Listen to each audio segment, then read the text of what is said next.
Our beer of the week this week is Sam Adams again, but it's not Boston Lager.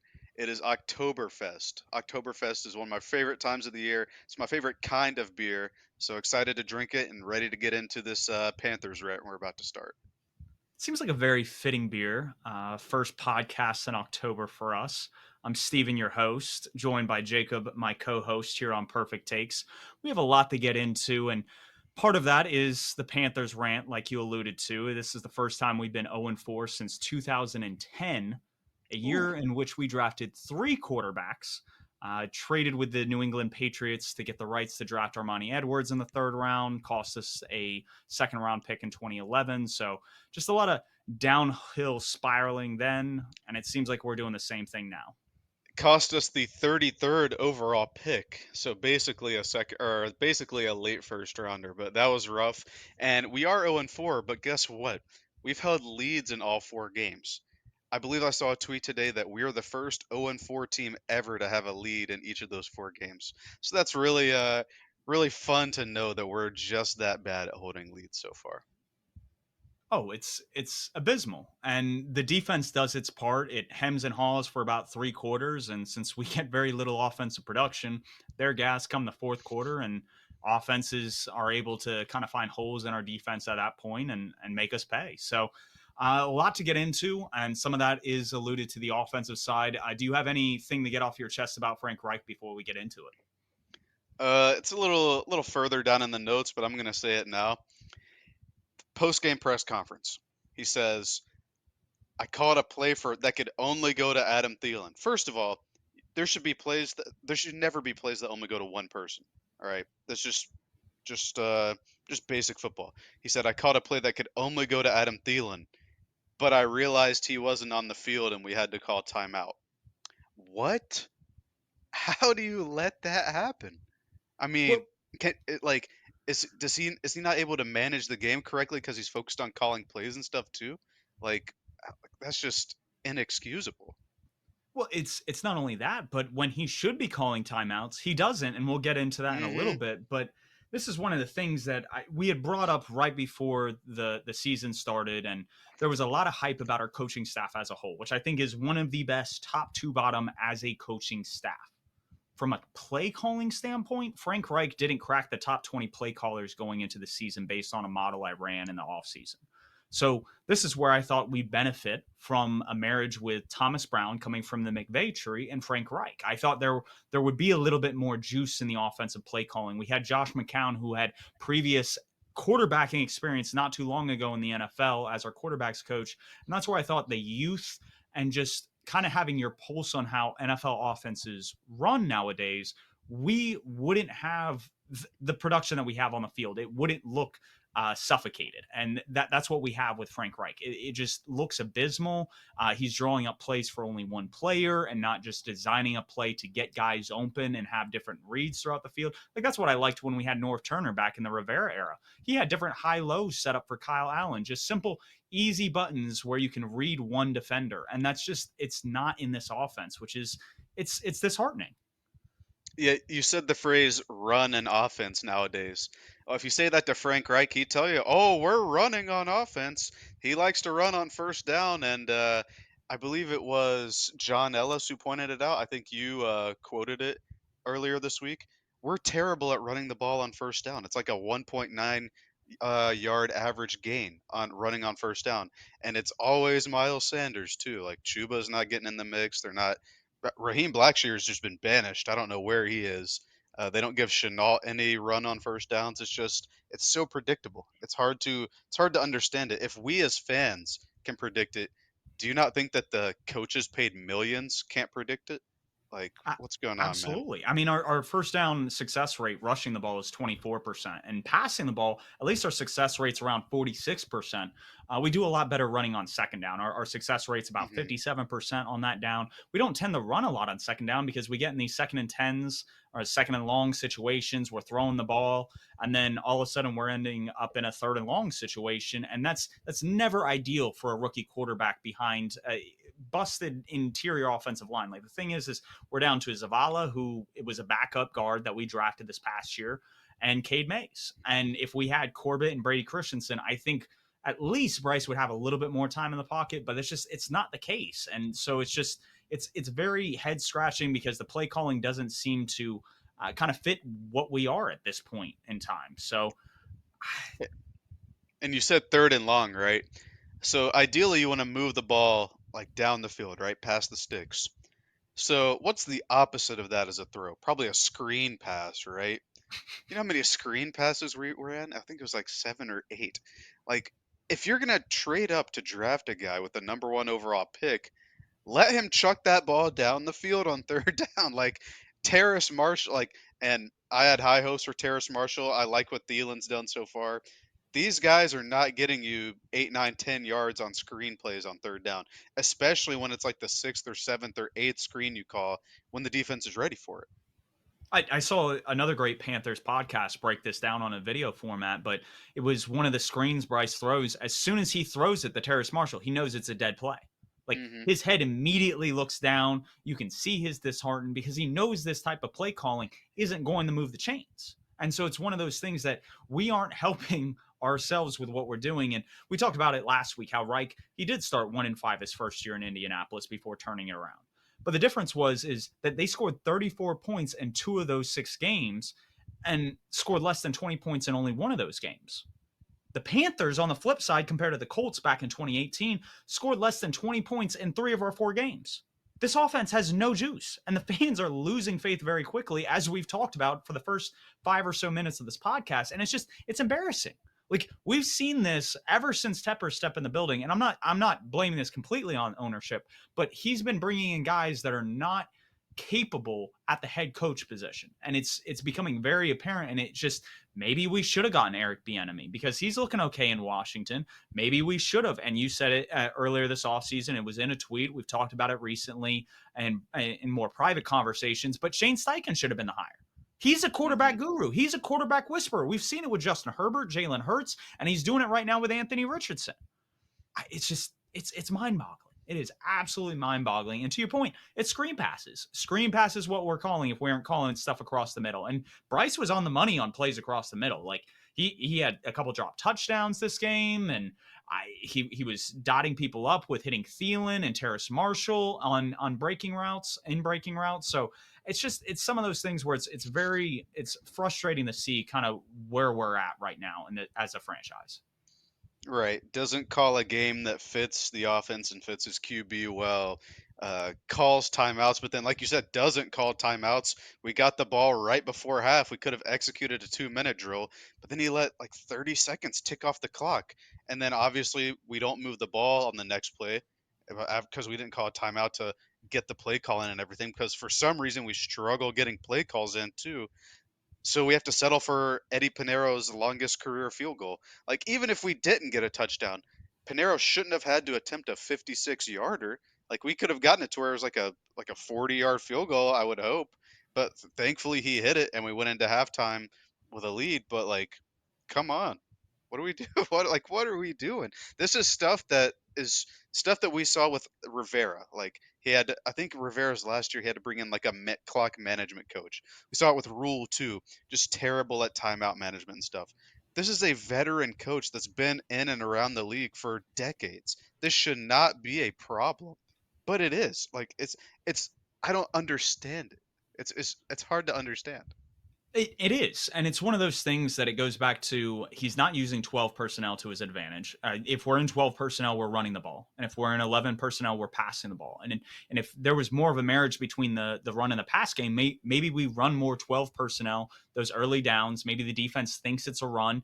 We have a play action bootleg. And now we have guys running down the field with 6, 7 man protection to give Bryce enough time to deliver the ball. Because Bryce Young, one of his strengths is that he's an accurate quarterback.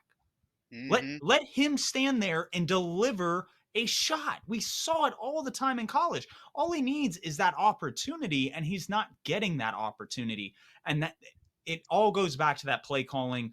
You had a point here where it really is that Frank Reich, what we're seeing in terms of play calling, like by the by, it needs to be Thomas Brown. And if it's not Thomas Brown, then we need to start asking for Frank Reich's like job. That it's as plain and simple as that. Like it was a feel good story when we hired him. Hey, first first quarterback to throw a passing touchdown in franchise history. He came in with Dom Capers. You're installing a culture, and it's not there. It's not there, and it's falling apart before our very eyes. We had more of a culture last year when Wilkes took over with a staff where a lot of people got fired. We traded our best player away, but we knew what we were. Like they just don't know what they are now, and it's disheartening. I would say at least the defense, for what it's worth, with all the injuries, holds up for like you said, 3 quarters into the fourth for most of the game. But still, they're getting gas. Like this defense held the Vikings to 14 points on offense, which is pretty good. The Vikings were a high-powered offense coming into the game or coming into this week. I think it was the lowest yardage total for Kirk in 4 years. I think it was since 2020. We had Deshaun Jameson, an undrafted free agent who we plucked from Steve Wilkes in the 49ers practice squad to make our 53. He was guarding Jefferson most of the game, held him to only like 80 yards. I mean, Jefferson did have 2 touchdowns, but it's Justin Jefferson. He's gonna get his. But like the defense, like was good enough. Like if our offense could have produced, but the offense just couldn't. Like we even get down to the red zone. What does Bryce do? He puts it right on the money. 2 plays in a row. Ian Thomas doinks off his face mask. DJ Chark doinks off his face mask. So like that we're not playing complimentary football. The defense is hanging in there, but like the offense just has to improve. And to give Reich at least a little bit of props, he came into the game. They had a great first drive down the field because that's what Hmm. led. We had the red zone opportunities. We could have gone up 14-0, which probably would have been the difference maker down the stretch. Because Bryce Young doesn't fumble, we're in field goal range there. All of a sudden, those points start adding up. So it really does matter. Some of these drops, some of these turnovers, and like you said, the defense is doing their part. They had a pick six to put us on the board early. And then Camus Gruger Hill, who's been filling in admirably for Shaq Thompson after he's gone down, he has that pick after Kirk Cousins gets hit towards the end of the first half that sets up another field goal. So, I mean, the defense, in essence, put up 10 points in the first half, and our offense really couldn't do anything instead. Like if you look at it from like a Vikings offense scoring and the Panthers defense scoring, it's a 14-10 game. So Right. what is Frank Reich doing against a porous Vikings defense that has stopped no one all year? Like it's just it's and we could rant this entire time about stuff like this. But overall, this defense reminds me of last year. A defense, like you said, 3 quarters, they're playing great, they're getting sacks, they're forcing turnovers, and it's just the offense failing the sustained drives. And that's what we're gonna have to figure out in the next couple of weeks. And if we don't, like, there's going to be more firings like there were last year. It reminds me of the 2021 defense more, the Darnold year, where the defense would just like suffocate the opposing team for 3 quarters until Darnold fell apart. But like our player of the game is on that defense. Well, we have 2 players of the game. They're both on that defense because the offense is just I can't even talk about it anymore. Our first guy is Itor Gross Matos. This is a guy that I think the fan base has kind of been down on throughout his career. I mean, he was picked, I believe, 39th overall, like early second rounder. Hasn't really lived up to his pedigree, but I think this year is the year he's really coming into his own. He has Ajiro Evero coordinating him, which obviously helps. But this game, he had 2 tackles for loss, 2 QB hits, 1 sack. I would say this was maybe his best game of his career, just a really complete game in both the run and the pass game. And it's good to see him finally being a good rotation contributor because that's what he was drafted to become. And he's finally hitting it. So last year, he finished top 10 among edge rushers and run stop win rate. Great in the run game. Been very reliable in that aspect. One thing that we Hmm. talked about this offseason a lot is exactly like you said. Can he play complementary ball? Can he get after the quarterback on passing downs? And John Ellison, I believe, this offseason, we thought YGM had the chance to be really impactful player this year. And another guy that we wish we could have seen more of, especially in these early games, was Marcus Haynes, who John Ellis compared to Mario Addison back in that 2010s defense that Sean McDermott really led. And the guy that I think YGM is most comparable to some of those defenses is Wes Horton, a guy who's phenomenal in the run game. And now, if he can develop as a pass rusher, you put him next to a guy like Burns. You have Derek Brown in the middle. Now we have 3 guys that can kind of get after it. And that at least is encouraging on in some aspects. But again, with all the injuries in the secondary and the interior offensive line, the problems at wide receiver, this is definitely a team that needs a lot of work though moving forward.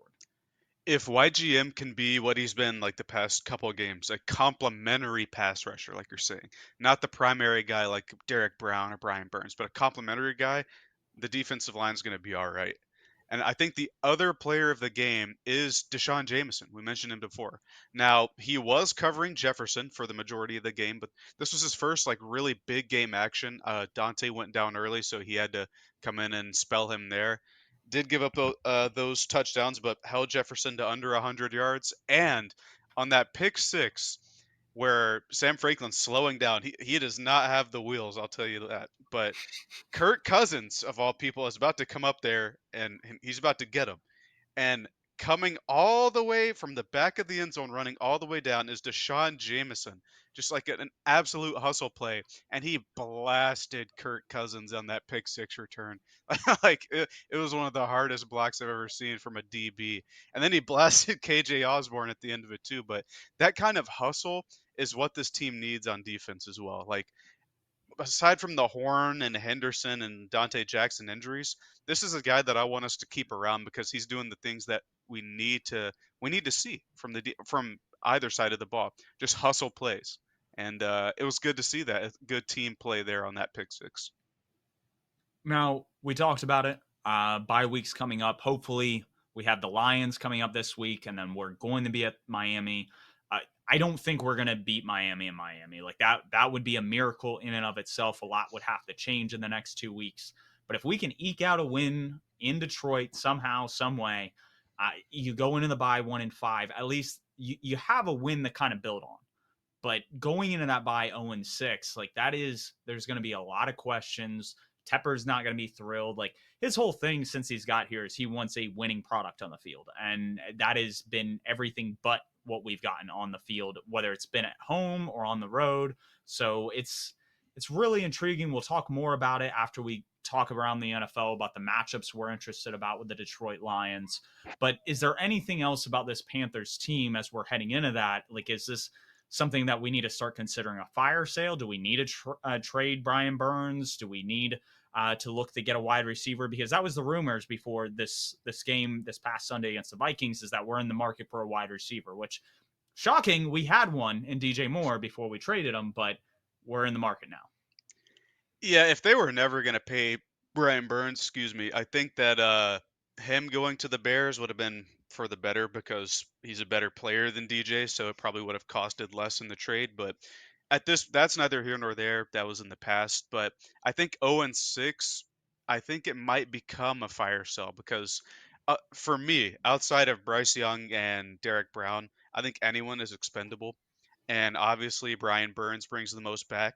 It would be extremely unfortunate and a bad look for a team to trade three consecutive first round picks, being McCaffrey, uh, Brian Burns, and DJ Moore.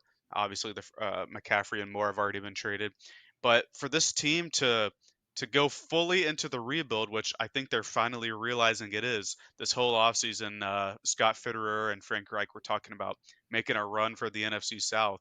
But if they're going to fully lean into the rebuild, I think it might be a fire sale, which would obviously be disappointing. It would be another lost season, but it's something they're going to have to consider because we can't keep trading current picks away for people and that not working out and then missing on picks in the draft.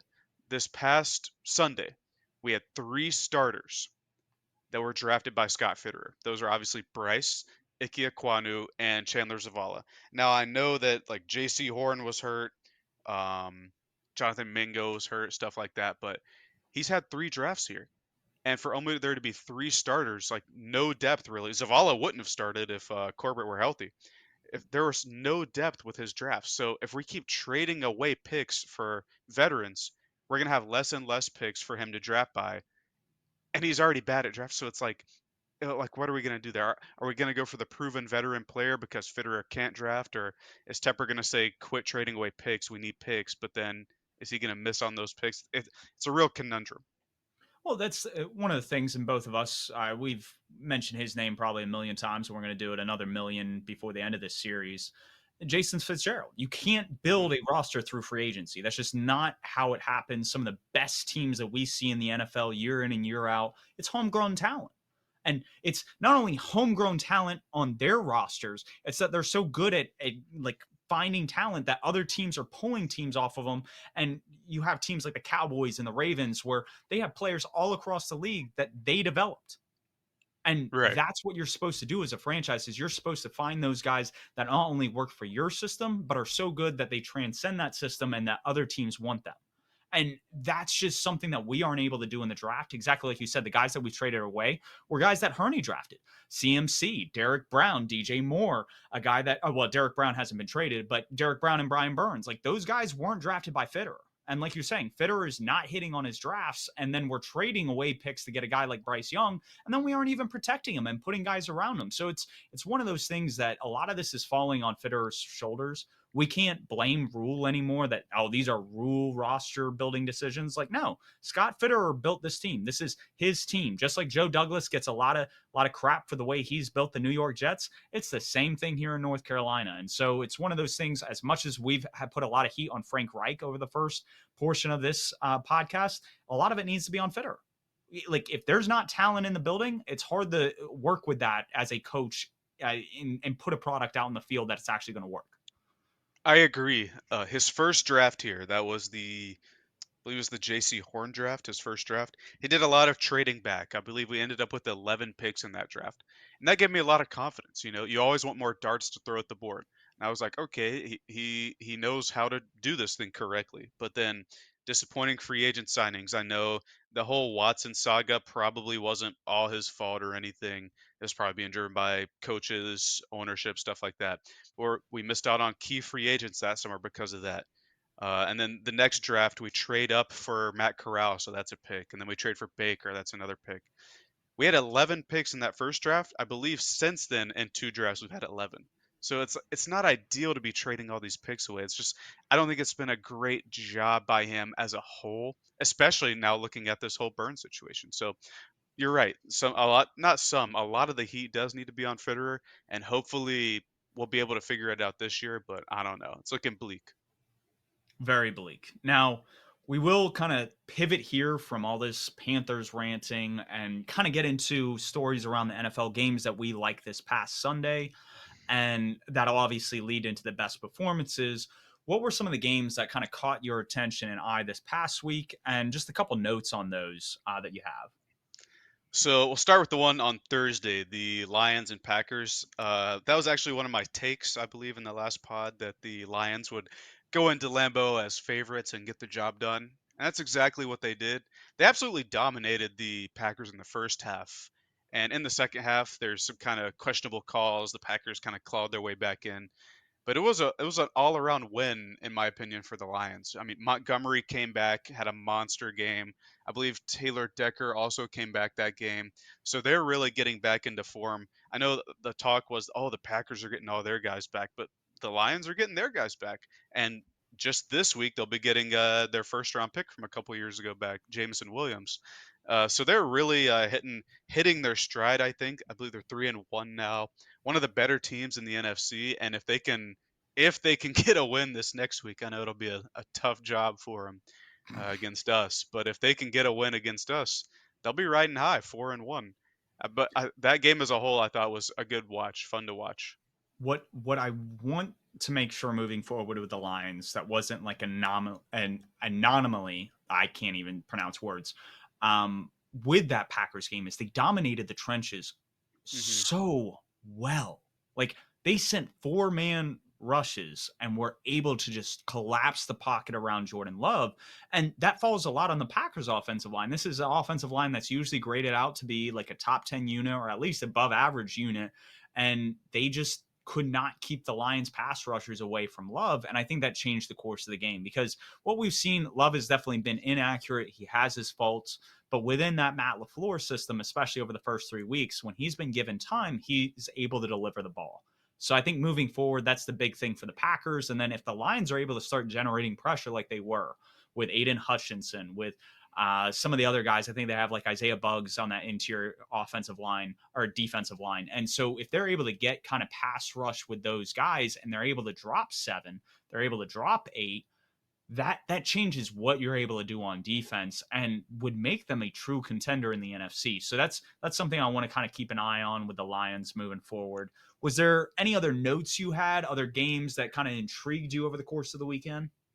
Well, for that game in particular, like you were saying, Hutchinson's looking like a monster. That Trayvon Walker pick is looking worse and worse as weeks go by for the Jags. But the other game I wanted to highlight was the Sunday night football game between the Chiefs and the Jets. Yet another matchup where we don't get Mahomes versus Rodgers. But we had a pretty terrible game, I would say. Well, not terrible, just a pretty bad game from one QB in this game, and an all around good to great one from another. And if I told you Mahomes and Zach Wilson were the QBs, you might mix it up. But I think Mahomes did not have a good game at all. And he was actually benefiting from some questionable calls, I think, in that game. And Zach Wilson did have a good game. He moved the ball. That one drive where it was like 5 for 5 for 75 yards and a touchdown, incredibly efficient. But it was a good game overall, a really scrappy game. But in the end, the Chiefs were able to get the victory there in front of Taylor Swift and Travis Kelsey's mom up in the box. But I thought that was a good game. I thought the Chiefs were gonna blow the rails off of them, but it was competitive throughout. So here's what I love is that Travis Kelsey, obviously he's trying to show off for Taylor Swift up in the suites there in New York. That's Zach Wilson putting on a show Hmm. for Donna Kelsey. I mean, this man, what a baller, what a baller. But no, that's Zach Wilson. This is one of those things that I loved hearing so many commentators, and I know a lot of people have their opinions about Dan Orlovsky and some of his takes. But part of what made Zach Wilson so special at BYU and made him such a high prospect when he was drafted was his ability to just sling it.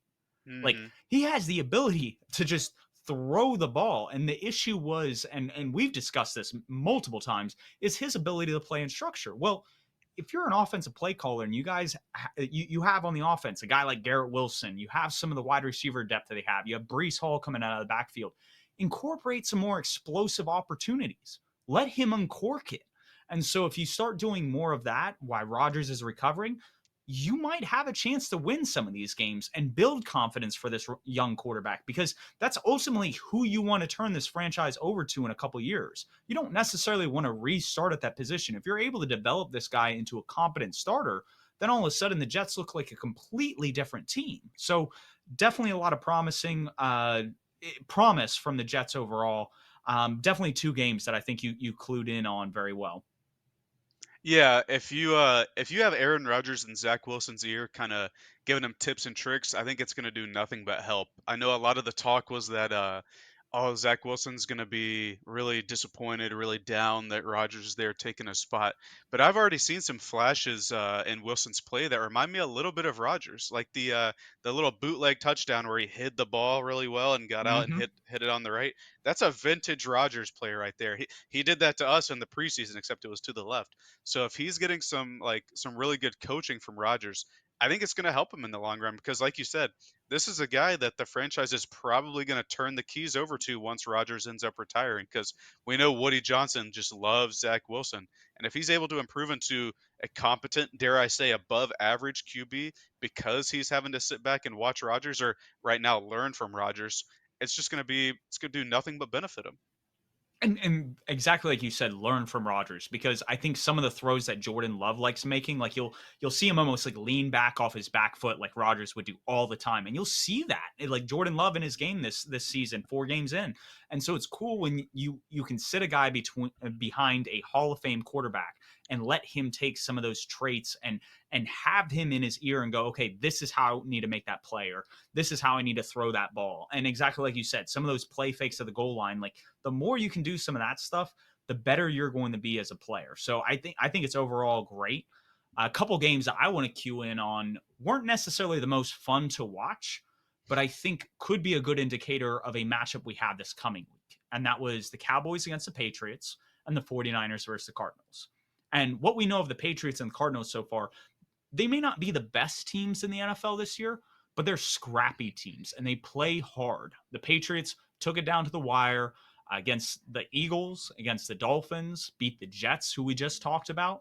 And then they just got blown out by the Cowboys. And then same thing with the 49ers. They play a scrappy Cardinals team that took the Giants down to the wire, beat the Cowboys in their own house. And then they go to San Francisco, and Christian McCaffrey just has a game with a 4 touchdown kind of showing, which we haven't seen since like Jerry Rice. So when you see kind of these two powerhouses and you see the point differential they're putting up, they're 2 and 3 in point differential in the entire NFL, only behind the Buffalo Bills. Cowboys second with 83 point differential, and the 49ers at third with a 67 point differential. So seeing these two teams in Santa Clara, I think it's not only the game of the week, it could be the game of the year.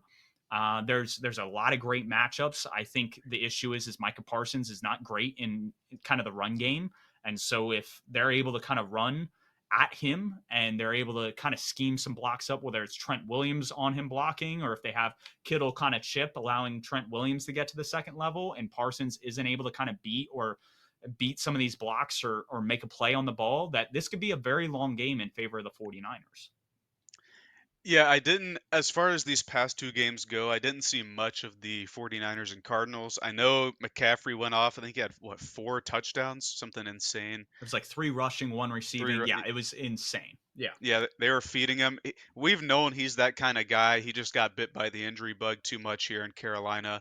I mean, that one, I think it was the 2020 year where he had 1,000 and like 18 touchdowns or something, was insane. But it's glad to see him fully healthy and dominating behind a better offensive infrastructure. So really fun to see there. But the Cowboys Patriots game in particular, this was just a get right game for the Cowboys, in my opinion. Like you said, they got trounced, not trounced, but they kind of lost embarrassingly to the Cardinals last week or 2 weeks ago, rather.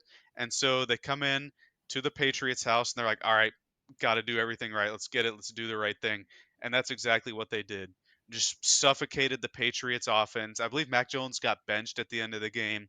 And the Cowboys' offense as well was just moving the ball at will on a Patriots defense that I think we both agree is pretty stout or should be pretty stout. So just an all-around great win for the Cowboys to prepare them for that matchup against the 49ers, which is in Santa Clara, right? Or yeah, Yeah. in San Francisco. Yeah, yeah, yeah. Which does make it kind of like a stark contrast, because a lot of the dominant performances we've seen from the Cowboys so far have been in their home stadium, outside of the Mhm. Giants beat down, which the Giants don't look like a competitive team this year. I mean, they've gotten the doors blown off them now like 2 or 3 times this year. They just don't look like a competent team. And this is taken away from the Cowboys, but it's one of those things that this is a team that they'll jump on that. They had 2 defensive touchdowns against the Patriots. It'll be interesting to see if they can force Brock Purdy into some of those mistakes. Because if Dan Quinn can kind of scheme some coverages up, take away looks that otherwise would be more favorable, then you are really putting this into, can Kyle Shanahan whip up something, whip up explosive plays against this defense? They're missing Trayvon Diggs. So does Mhm. Gilmore and some of these other backups who have been playing really well in his stead, did they get exposed now against this high flying attack that features Debo Samuel, Brandon Ayuk, George Kittle? So it's just so many weapons. We'll see how Kyle Shanahan attacks this defense. I'm intrigued with how Mike McCarthy is going to move the ball. He seems to move it very well, but when he gets to the red zone, that's when he kind of gets stymied a little bit. And that's got to change. Like if you're going to beat a team like the San Francisco 49ers, you're going to beat a team like the Philadelphia Eagles, you got to score in the red zone. And that's something that McCarthy is yet to show. Well, you talked about Micah Parsons as well being an X factor in this game. He was kind of hobbled during this Patriots game. I know he came off for a time, came back in, but he didn't look like himself. I think he got rolled up on one of his ankles or something. So it will be interesting to see how he performs against what's surprisingly a good offensive line for San Francisco. I know both of us had our doubts about their O line coming into the year, but if, like, say, he can't line him up on the left, right? Because Trent Williams is just going to gash him. That's like 100-pound difference there. Then on the right, like you said, they could bring Juszczyk, they could chip him with Kittle. It's going to be really interesting to see how he performs, particularly in the run game, like you're saying. But yeah, I think this is an excellent matchup on both ends of the ball, like both matchups in particular. Cowboys defense, I thought, was the deepest in the league coming into the season. And the 49ers offense is incredible with what Shanahan's able to do with their skill players. And then the Cowboys offense, like you said, moves the ball at will between the 20s, but then when they get into the red zone, they fall kind of short. And the Niners defense is pretty strong up front, especially, which is important in the red zone because a shorter field. So it will be interesting. Like you said, this could end up being a game of the year candidate when it's all said and done. Absolutely. And speaking of game of the year, we're into our best performances of the week. The three that we have here, all offensive players. I'll let you kind of kick off the first one. Yeah, I get we're talking about game of the year. Something that we thought could have been a game of the year candidate coming into the week, the Buffalo Bills and Miami Dolphins, didn't really end up that way. The Bills kind of owned both sides of the ball, and a big part of that was Stephon Diggs. Hat trick. He had 3 touchdowns, 6 catches, 120 yards. Looked like the Diggs of 3 years ago, but he's still kicking up in his old age, and he really dominated against that. I believe it was Cater Kohu who was covering him for the most part. Really just dominated against him, and that I don't want to say porous, but not as strong back end of the Miami defense, especially with Ramsey being out up to this point. What I loved on this week of The Athletic when they did their recap, Robert Mays and Nate Tice kind of got into Stephon Diggs and this Buffalo Bills offense is they knew that that was the matchup. Like you said, not necessarily the strongest point, and they said, "Hey, if you're going to kind of go one on one against our best guy, we're just going to spam that." And that's exactly what they did. They found their opportunity. They were able to kind of hit those big play buttons, and there was nothing the Dolphins could do to stop it. So it's one of those things that Ken Dorsey, he knows where the mismatches are. He's been able to take advantage of them so far. We'll see if that continues as the season progresses. We saw this kind of dominance from the Bills last year, and they kind of faded down the stretch. So it's one of the things, can they still keep this kind of energy in December and January? And if so, this could be a team that wins the Super Bowl. They are really that good on both sides of the football. Yeah, absolutely. I think up to this point they've been one of the more dominant teams. Like you said, they're first in point differential. But beating the Dolphins in the way that they did is really convincing. And so I think that they're going to be the target of the league moving forward. The next guy is a guy that we've been a fan of since he showed off in week one. Puka Nakua finally got his first touchdown in overtime against the Colts this week. He had 9 catches for 163 yards and that lone touchdown. Just absolute monster game from him. McVay continues to use him in just bizarre ways, lining him up across the field. He's really stepped into that Cooper Cup role, except he's more multiple in the way he's deployed. And it's going to be interesting with Cup coming off of the IR. I think this week. I don't know if he'll play this week, but it'll be interesting moving forward this year to see how Cup and Nakua are deployed, alongside guys like Higbee and Atwell and Kyron Williams out of the backfield.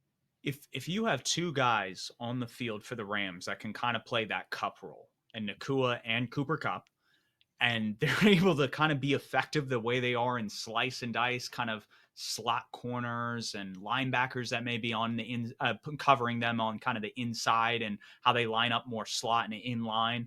Like, this could really be a nuclear offense moving forward because Kyron Williams has looked good out of the backfield. Their offensive line has definitely looked competent now that they're healthy this year. And it's one of those things that the Rams could be one of those wild card teams down the stretch. And this was the team that we thought would be a team with a top 5, top 10 pick, kind of reshuffling and rebuilding towards the future. And they're still competitive as all get out. So that's really cool to see. Our last one, we talked about him not too long ago, a guy that Carolina Panthers fans are very familiar with, and that's Christian McCaffrey. This is a guy who racked up 4 touchdowns in a single game. Like I said, I don't think has been done since Jerry Rice in the 49ers franchise. And the dude just, like, it doesn't matter if he was in Carolina or in San Francisco. This guy constantly touches the ball. He had 27 touches, both rushing carries and receptions, for 177 yards and 4 TDs. Like, it's wild. Like, this guy, if he's healthy, deserves to be, and this is coming up, but he deserves to be in the MVP conversation. This is one of 2 undefeated teams left in the league, and he is the center and focal point of that Kyle Shanahan offense. You mentioned Jerry Rice in terms of breaking records. CMC actually broke one of Rice's records this week in scoring touchdowns in consecutive games. He's up to 13 now, and Rice had a 12-game stretch there. So, like you said, completely dominant. And when he's healthy, I know we like to talk about Derrick Henry a couple years ago in his prime and Nick Chubb uh, just previous years. But when healthy, I think CMC is the best running back in the league by a pretty good margin. Just the way he's able to affect the game in both the run and pass game, especially running the ball. He's gotten so much better over the years at adding strength, not just cutting and getting away from people, but going through people. He's not the tiny guy that we drafted anymore. He takes guys and runs with them and pushes them down the field. I'm thinking about the Rams game a couple weeks ago where he did Mhm. that to Akello Witherspoon. He's such a complete player. He's the true like I don't know the correct amphibious weapon, I guess. Like Swiss Army just knife. Yeah, Swiss he Army is. knife. Yeah, he's the true Swiss Army knife. I maybe the best since Ladainian Tomlinson. I know that's high praise, but there's nobody that's as a running back effective as he is in the passing game because we talk about all the time where this running back can line up in the slot or he can run out of the backfield. McCaffrey can run wide receiver routes better than a lot of wide receivers. He's the true weapon, and it's great to see him flourishing in a system that knows how to utilize him. Absolutely. When you're able to line up Debo or use check in the backfield and then have Christian McCaffrey out wide, you don't know what's going to happen on that play. Debo could be getting a handoff. Christian McCaffrey could be running a route that he ends up wide open on a linebacker. Like it's different things like that Kyle Shanahan is able to whip up some pretty creative stuff because exactly like you said, Christian McCaffrey is that good. And it creates mismatches all along the defensive side. It's been very fun to watch. And like I said, should be a great matchup versus the Dallas Cowboys. Now, Absolutely. Oh, go ahead. now something we need to get into, coach talk. We already alluded to somebody that kind of needs to step up because, like we said, Kyle Shanahan can whip up some phenomenal things on the offensive side. Somebody that really hasn't been able to do it, we've already talked about him a lot, is Frank Reich. And I think it's fair to say he's on the hot seat right now. He can whip up some phenomenal things, just not in a good way. But I don't know about hot seat, but I do think he should be on the hot seat in terms of losing the play caller title as well. Like I think that like you were saying, we have a bye week coming up after the next 2 weeks. If we're 0-6 with an anemic offense, I do think the switch to Thomas Brown should be made. There's like we're 0-6. There's no way to save the season at that point. There's no need to be like, oh well, we need to let Frank finish out the season because he's the play caller and there needs to be continuity and stuff. We need juice. Like we can't be wasting a year of the number one pick in the draft QB. We can't be wasting a year of his rookie contract simply because we need to let a guy keep calling plays because that's how it should be done. We need the juice, and I think that coming out of the bye week, if we're 0-6, which we probably will be, it should be Thomas Brown calling the plays because we have the defense for it. So if we can get the juice on offense, we can we can win some games. Yeah, this isn't a Sean Payton issue. Like with Denver, Hmm. Denver has no issue on the offensive side this year. They're very efficient. They have a high success rate. They've been putting points on the board. It goes to the defensive side for Denver, but that's not the case here in Carolina. So at this point, it's like okay, play callers got to do something to make this easier on Bryce on the offense, open up some running lanes, and Thomas Brown being the running game coordinator. Maybe we'll see some more explosion with Miles Sanders and Chuba Hubbard, more outside design runs that don't put a lot of emphasis on what kind of the interior offensive line woes that we've had so far. So that would be nice to see. Now, a guy that I think is 1 foot out the door, 1 foot in right now, with based on how things are going, is Matt Eberflus. Like if you look at, I forget how many games he's called. But he was compared to Matt Nagy, John Fox, some of the other Bears coaches prior. He's got like the worst record at this point in his career as a Bears coach. And so it's one of those things that it's time to start asking, is he the guy for the job? And when you're going to have potentially two top five picks, they have 1 and 2 right now with between us and the Bears picks. At this point, do you start rebuilding towards the future? Now, if you fire him mid-season, does Luke Getsy get the job? Do you have like a veteran presence in the coaching staff that can kind of take over as that position? I don't know, but I don't think he's a guy moving forward. You got to think about this too. Since week 2, he's been calling the defenses as well due to the dismissal of Alan Williams, Yep. and their defense has not improved. We just saw this last week. Tremendous game from Justin Fields. I know he's had a rough start to the year, but this past week, absolutely great game from him. And they were up what 28. I don't think they were ever up It 28 was nothing, but they were up 28-7. 20 It was 28-7. 28-7 in the third, and they choked that away and end up losing. And I know Fields did have the turnover there at the end, but a lot of it's on the defense too. Now, Sean Payton and like you said, the Broncos are an efficient offense, but you can't let them just crawl back like that when you have that kind of a lead, and wasting one of, if not the best game of your young QB's career. Now, what I will say is that Broncos defender Jonathan Cooper, ex teammate, I think, of Justin Fields back at Ohio State, had the game of his career, I think, up to this point. He had, I think, a sack or two. He had the scoop and score on the Justin Fields fumble that ended up tying the game. So there were elements that, yes, like you said, this was more on the Bears defense not being able to hold, but the Bears offense kind of choked the game away towards the end as well. I think their last three drives were that fumble six.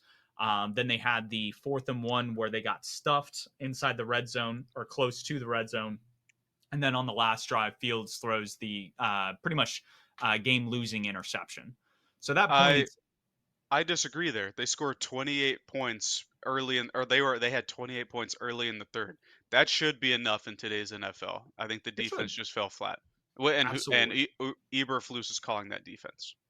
Yeah, no, and like I said, he's on the hot seat. He should be the first guy fired. I'm just saying that there were elements to that game that, yes, you could kind That's of put fair. on Yeah. Fields, but at the same time, like you said, it's kind of inexcusable to kind of let an offense put that many points on you, especially when you're up that big.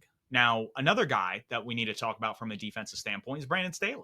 His defenses have entirely like stunk, sucked. I don't know the adjective or verb you want to use to describe what Staley's defenses have been, but it hasn't been good.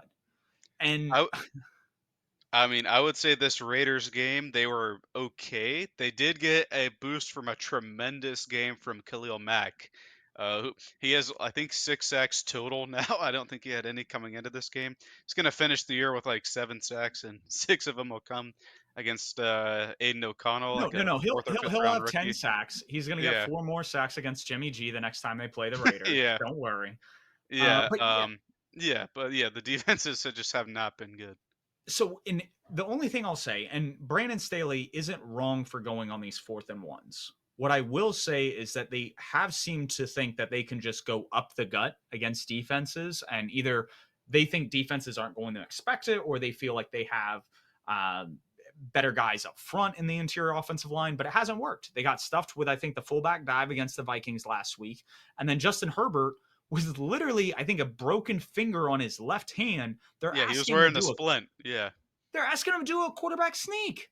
Like, at least draw something up that protects your quarterback. Like, I love the aggressiveness. It's just sometimes the play calling I think is a little mind numbing in those situations, and that's all I'd ask is an improvement in that front. They have pulled off the games in back to back weeks. They are at 500 now, but if some of those things don't get cleaned up against better teams, like you go for it in that situation, and you're playing the Chiefs or you're playing the Buffalo Bills, or maybe even the Jacksonville Jaguars because they had the epic meltdown in the wild card game against them.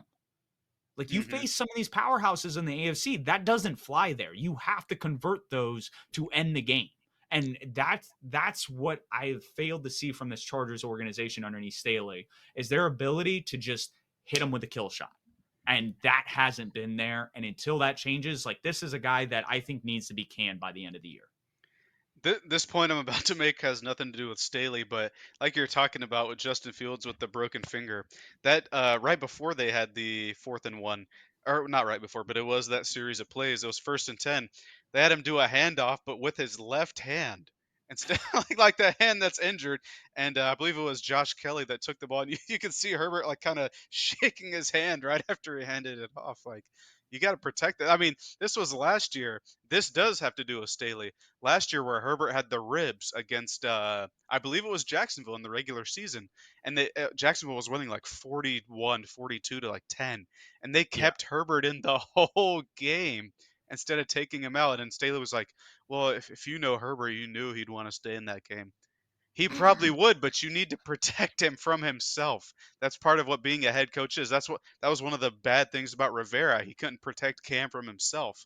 And so I get the point there that while the defense have been bad, Staley also has a job as a head coach to protect all his players. And I'm not quite sure that the fourth down QB dive and stuff like that is the best example of that. Absolutely. And that was it was an interview with Mike Tomlin and I think it was like a Ryan Clark situation.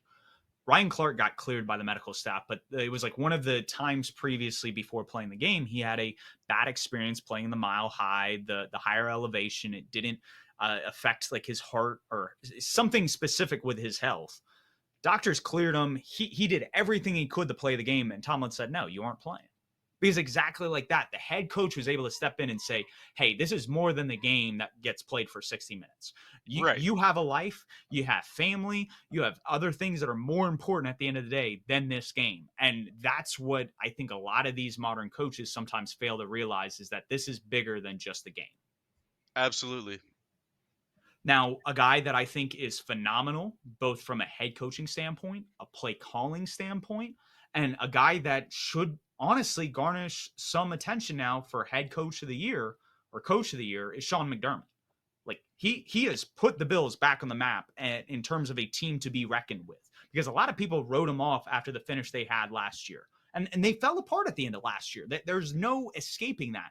But they have done everything to show that no, we are back. We have every intention to win games and play ourselves into that Super Bowl game. So I'm excited to see that. Um, any thoughts on him as a former Panthers defensive play caller? Yeah, I think he's done a tremendous job calling the defenses this year now that Leslie Frazier I think he took a year off or a year hiatus from coaching. That defense is on fire, and it's shown every week. I'd say, with the exception of week 1, even though the Jets didn't score a ton, that was just a weird game in general. But that defense has been locked down the past 3 weeks, and I would say that McDermott's doing a great job as a head coach and as a defensive play caller. I also think Ken Dorsey's doing a great job. Yeah, I think he's evolved his game from last year. I know we've talked about this every week where we talk about Dorsey, where he's the ire of Bills fans, but he's really been mixing it up. And I think both McDermott and Dorsey have just done a great job in elevating their players and helping that team be one of the best in the league. Yeah, the best in the league by point differential if you are a big point differential truther. I mean, they tend to be during the McDermott era one of the higher teams in the Pythagorean wins, which is pretty much like the point differential, like you're saying. They tend to be up there, top 5 in the league over the past like 3 or 4 years, which says a lot about just how complete this team is, how well coached they are. And another team that's really as complete and have dealt with a ton of injuries over the past couple of years, including the first 4 weeks of this year, are the Baltimore Ravens. And John Harbaugh I can't talk, amidst all that injury, is still 3-1. And they lead the AFC North. This is a team I projected to win the division. And that's exactly what they are underneath Lamar.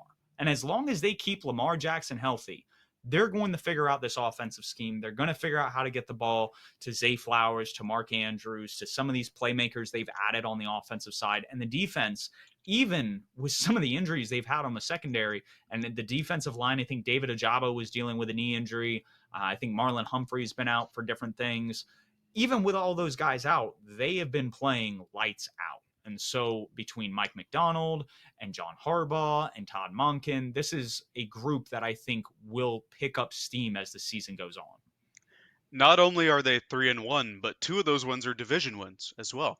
And they're also going into Pittsburgh this week, who may not have Kenny Pickett, may not have Pat Fryermuth, doesn't have Deontay Johnson, so they could end up winning that one too. Like you said, this is amidst all of the injury. I know Odell's been out for a couple weeks now, but he's been injured a lot towards the end of his career. They're still performing. They're still winning, and their lone loss was in the 5th possession of an overtime game. So they've been competitive or just dominant in all of the games that they've played, and they've been looking really good. I think if they can continue to strive and if maybe they can get some of the weapons back on offense, Lamar might have a good MVP case, kind of like I predicted in our predictions episode. Now, I know we have a couple other people that we'll talk about in a second that are the top of the running, but I think this team's looking pretty good so far, and they're on track to win the division, like I believe both of us projected. Now, I'm not going to harp on because we've done enough of the harping on guys that are on the hot seat, haven't done their job as play callers. Somebody that we were a little bit skeptical of, but had high hopes for was Bobby Sloak in Houston. He came over from San Francisco with D'Amico Ryans. He was supposed to install kind of that Kyle Shanahan offense, which we've seen can kind of be quarterback proof. And that's exactly what he's done. He's given CJ Stroud so many options offensively. He's given him those 6, 7, 8 man protections. He's allowed him to kind of hit the throws that he can. And that's when you have a guy like Stroud, who isn't necessarily the best processor, but a guy who can make all the throws. You can scheme those throws to where they can be tight throws. Maybe they'll be open, but you know your quarterback's going to be able to make them, and you're keeping a clean pocket for him. And that's exactly what Slowick's done. I'm excited for this Houston Texans offense. You look at the slate they have of games ahead of them. This is a team that could kind of find themselves winning 8, 9, dare I say 10 games this year. And I know 10's a lot, but this is I think a dark horse to win the AFC South with kind of how they built this team and how they're growing. I mean, it was a shellacking that they had of the Pittsburgh Steelers at home. And I think it's only going to improve from here. Yeah, I mean, talking about winning the division, they dominated the Jags a couple of weeks ago in Jacksonville. They won by it was 37-17. I'm looking at it right now. And Stroud's looked phenomenal. Like you said, he's hitting the open throws. He's even hitting the tight window throws, and a lot of it has to do with now granted Stroud has in his own right, he's played very well, but a lot of it does have to do with the structure that Bobby Slowick is putting around him. They've had a ton of O-line injuries, but they're still bringing 6, 7 man protections to allow him time to throw and hit those windows. I think Slowick's doing an excellent job, and it could be another Shanahan disciple that goes on to have a promising career. Absolutely. This is a guy that I think if he keeps doing this with Stroud, could definitely put his name on the table as a head coaching candidate moving forward. I think what I love the most is a guy that you've been high on the past year or two, Nico Collins. He's finally blossoming into a wide receiver one. Like this guy is a stud. Yeah, he's been on off and on my fantasy team weekly for the past not this year, but like the last 2 years. Finally glad he's blossoming and all's looking good in Houston. Now, like you alluded to, we have the MVP watch now. This was kind of like a best performances slash like guys we could see kind of taking home that title. Guy that I think needs to be at the top of this list, and rightfully so. He leads one of the more dominant units in the NFL is Josh Allen. He's the third most efficient quarterback if you look at EPA through 4 weeks. He's been dotting teams up outside of that porous Jets game to start the year, which, I mean, the New York Jets, their defense is built to stop the Buffalo Bills, the Kansas City Chiefs. Like they designed that defense to stop some of these high-powered offenses. So outside of that, he's looked every bit of the star that he is. Yeah, I like what Allen's done to start the year. He's kind of shaken off the bad plays, like just weird. I have to go make the super good play that he had last year and at the start of this year. But yeah, like you said, he's been dotting up a lot of teams. Granted, the teams that they've beaten aren't exactly great defenses, but he still performed super well. Hasn't made a ton of mistakes down the line. Our number two guy, me personally, I would have him number one just because I think what he's done is a bit more impressive. That's Tua Tagovailoa. He's running that Mike McDaniel system that we love so well, just to perfection.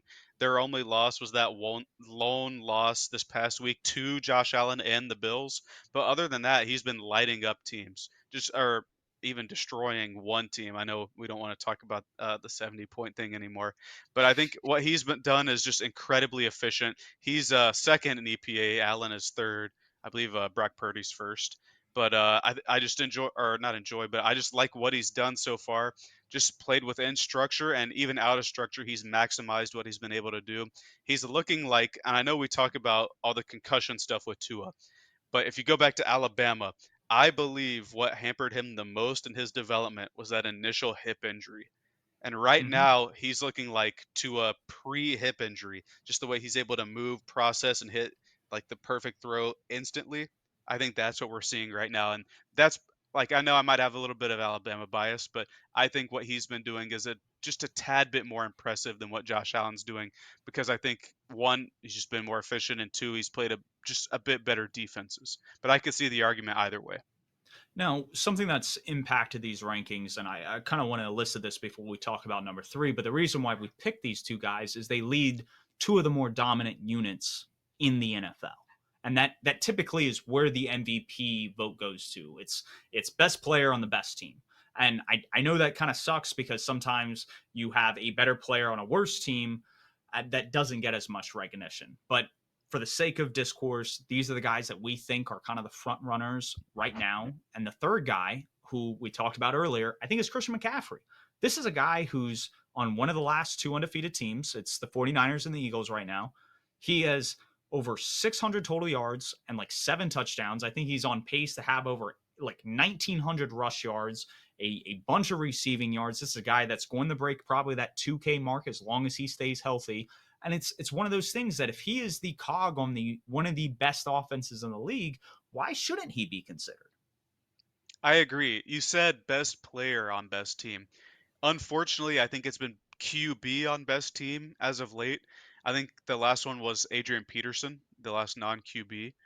But I think you're right. If McCaffrey is doing what he's doing and keeps his pace the whole year, he absolutely should be in that conversation. He's the engine that's driving this high-powered San Francisco offense. I know Purdy is he's being really efficient right now. He's number one in EPA and everything, but he's not hitting deep throws. He's missing some easy stuff. McCaffrey's the one that's driving the team.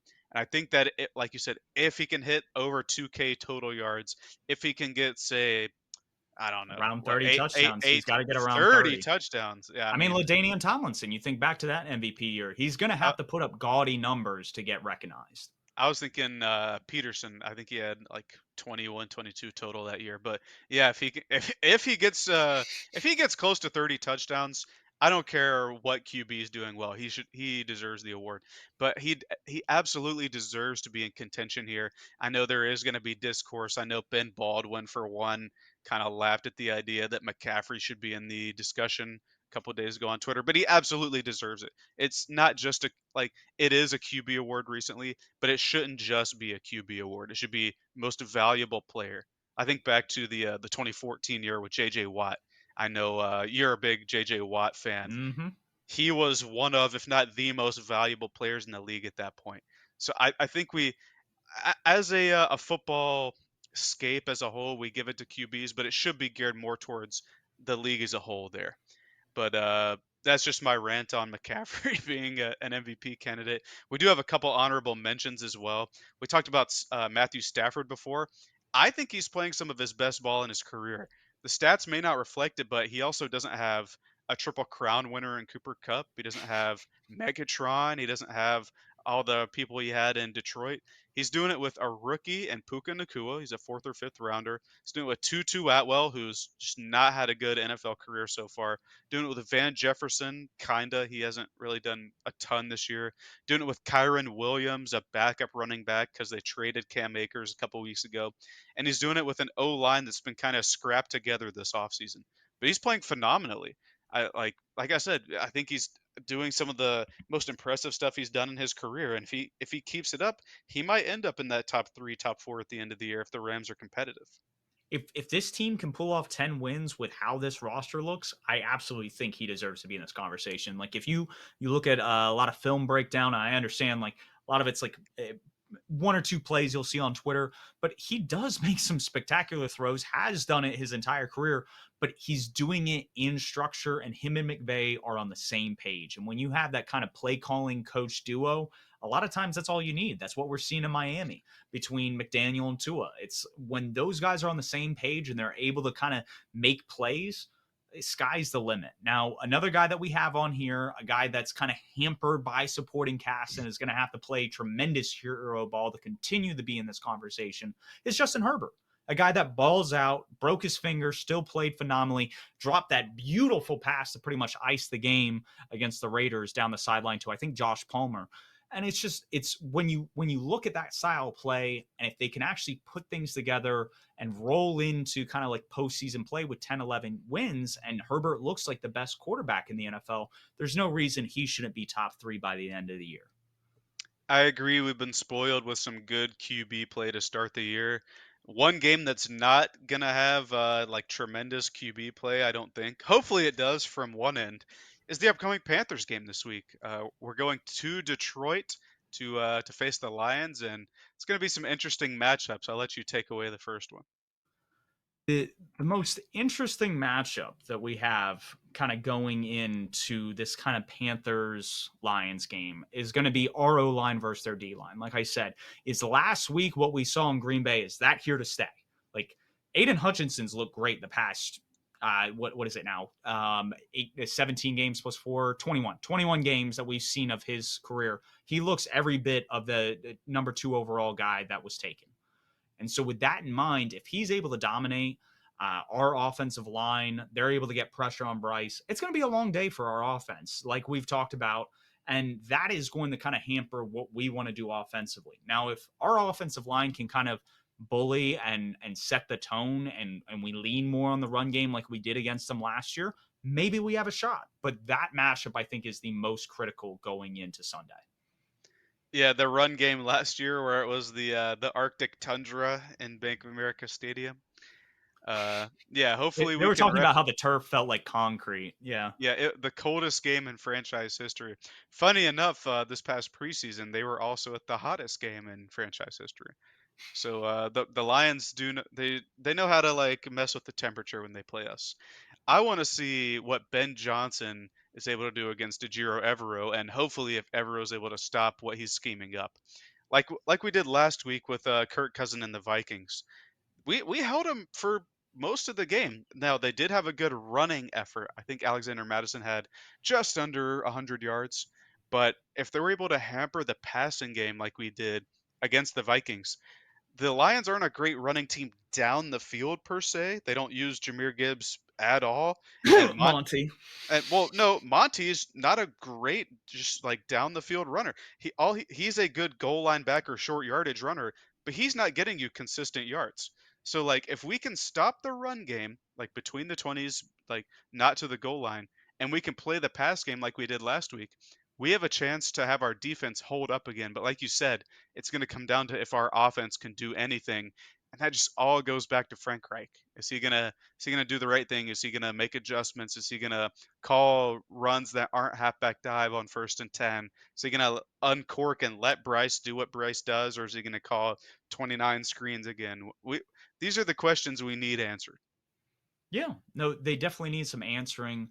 I think my concern with Ben Johnson, I feel like if he leans more on the run game early between David Montgomery and Jamar Gibbs, I think what we saw towards the end of the Packers game is that they started handing it off to Montgomery and he was ripping off some of these 8, 10, 12 yard gains that were just kind of like defensive just like killers like those things sustain drives and just wear on a defense, and if they're able to do that to our defense that'll probably be out on the field for most of the day, come that third fourth quarter we could just see all hell break loose. And that's one of those things that, exactly like you said, Reich's got to pull it together. We got to make adjustments in game, we got to sustain drives, we got to move the ball, and we can't settle for field goals. When we get in the red zone, we need to put the ball in the end zone. I mean, it's as simple as that. If you want to win games, you got to score points.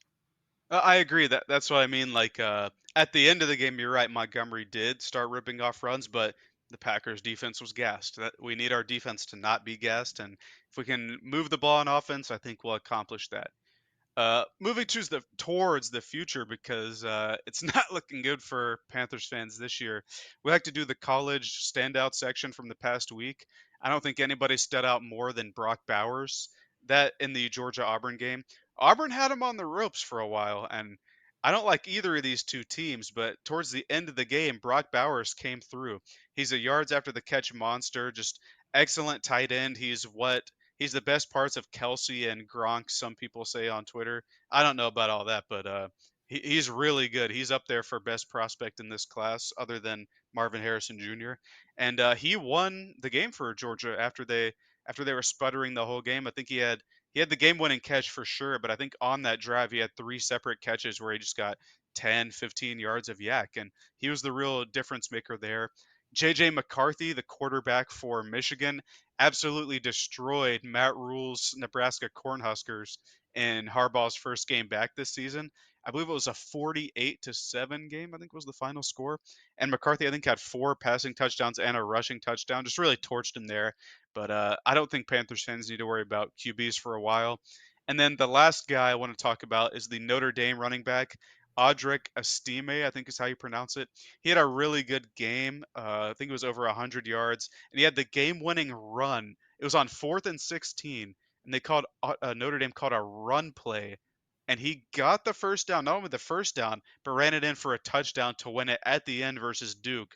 And I'm pretty high on Duke this year in their QB. So that was a really good game from the Notre Dame running back, Estime there. Maybe a guy that the Panthers can look at as a downhill guy because we don't really have that guy right now.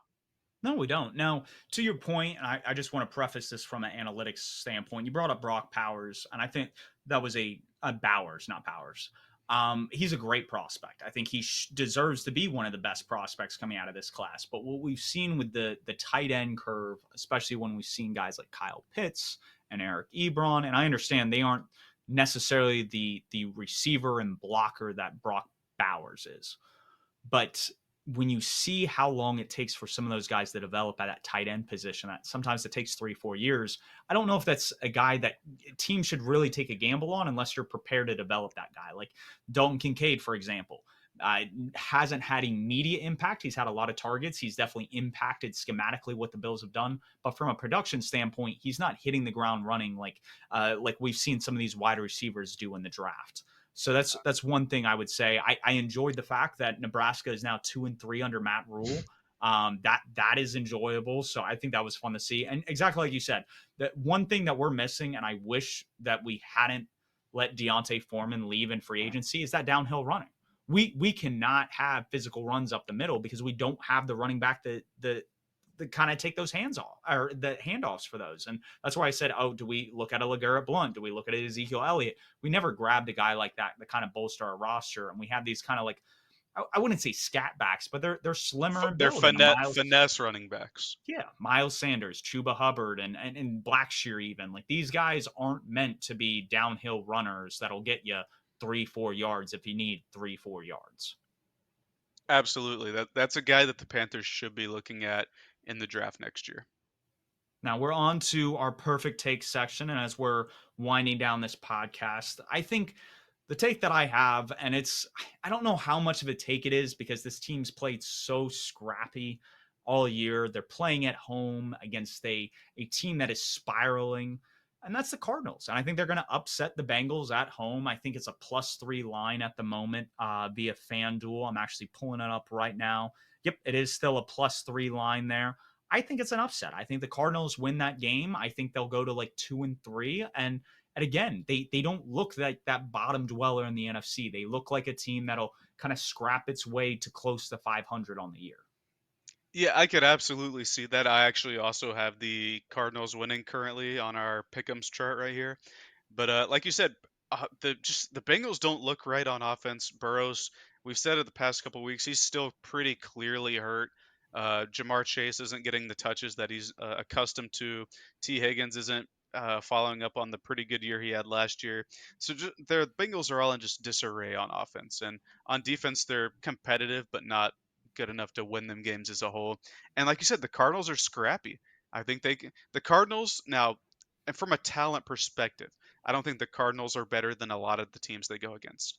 But any given Sunday, when the Cardinals show up, I think the way that Jonathan Gannon has the defense playing, how it's Nick Rallis on offense, I Yep. believe. No, Yeah, defense. He's the it's defensive coordinator. Petzing Yep. on Drew offense, right? Petzing. Drew Petzing, how he has them playing on offense, how Joshua Dobbs is operating on offense, a guy that he's been a kind of a career backup journeyman, but he's playing pretty well right now for what he's being asked to do. How they're playing right now, they could beat any number of teams in the league. I mean, hey, they beat the Cowboys, who are one of the most talented teams in the league. Well, So did you I see can what they absolutely did see that. versus the Cowboys? It was like a play, like they were trying to get lined up. They were motioning a guy across, and they had the linebackers looking like they were coming in and then moving out. It was like motion on the back end of the defense, which is completely legal. They can move around however they want before the snap, and you could just see the confusion that was being caused. I think the Cowboys had to like take a timeout, and it's like one of those things. If you're able to throw that kind of confusion against the Bengals, you're probably going to force Joe Burrow and that offense into mistakes, and that'll be interesting to see on Sunday. Yeah, a trend I've been seeing to that effect is that they tend to crowd the line to try to throw off offenses like that, and it's been pretty effective so far. And if they can continue to get away with that with just one deep safety before they shift to their coverage once the ball snapped, it's going to be dangerous. Like they have people playing within their roles good enough to be playmakers on that defense, and I think that's what's pretty strong for them right now. My perfect take this week is that looking back to this past week, I think what Zach Wilson did was good enough for him moving forward to not be the worst QB in the league. I think he is if he can build off that and continue to do what he did in the Chiefs game, he will be serviceable enough throughout the year, and in particular serviceable enough to let the Jets go into Denver and get a win over the hapless Broncos. I know the Broncos won this past week, but they barely won against probably the worst team in the league in the Bears, if not the second worst team in the league. And I think if the defense continues to hunker down and Wilson can play not even mistake-free football, if he can just play good complementary football as the quarterback, hit their good skill position players for deep shots like you were talking about earlier, I think the Jets can pull off the win in Denver. I think that's a good pick. And leading into our picks, I actually had the Broncos selected for that game. Last week I went 12-4. You went 13-3, so you got a game ahead of me. Both of us, I believe, are over 500, even 600 on the season. We've done well against the spread picks that we've had. We'll post our picks probably. I know Thursday we'll post the Thursday night game. Friday or Saturday we'll either post the picks for the week and then those spread picks. Keep an eye out for those. If you guys have any questions as listeners, shoot them to us at Purrfect Takes on Twitter or at Patent Analytics or at Jacob LaQuire. We'd love to hear what you guys have to say. Next week, we are going to have a very, very special guest. He has been a part of the Restore the Roar movement. He is probably one of the analytics darlings in terms of the Twitter gurus that you want to look up to. He's made a name for himself for the past couple of years. I won't spoil the name. Most people already with that introduction probably know who I'm talking about. But I'm really excited that we have him on the podcast next week. It'll be really exciting to get his input on kind of the outcome of the Lions Panthers games. And some of the other games of the week. So that'll be exciting to look forward to. Jacob, before we close, you have anything else to add? Go Panthers against the Lions. Yeah, we're gonna have to keep pounding on that one. It might be a couple more weeks before we see anything good. But here's the hoping, and that's it for us. That'll wrap it up.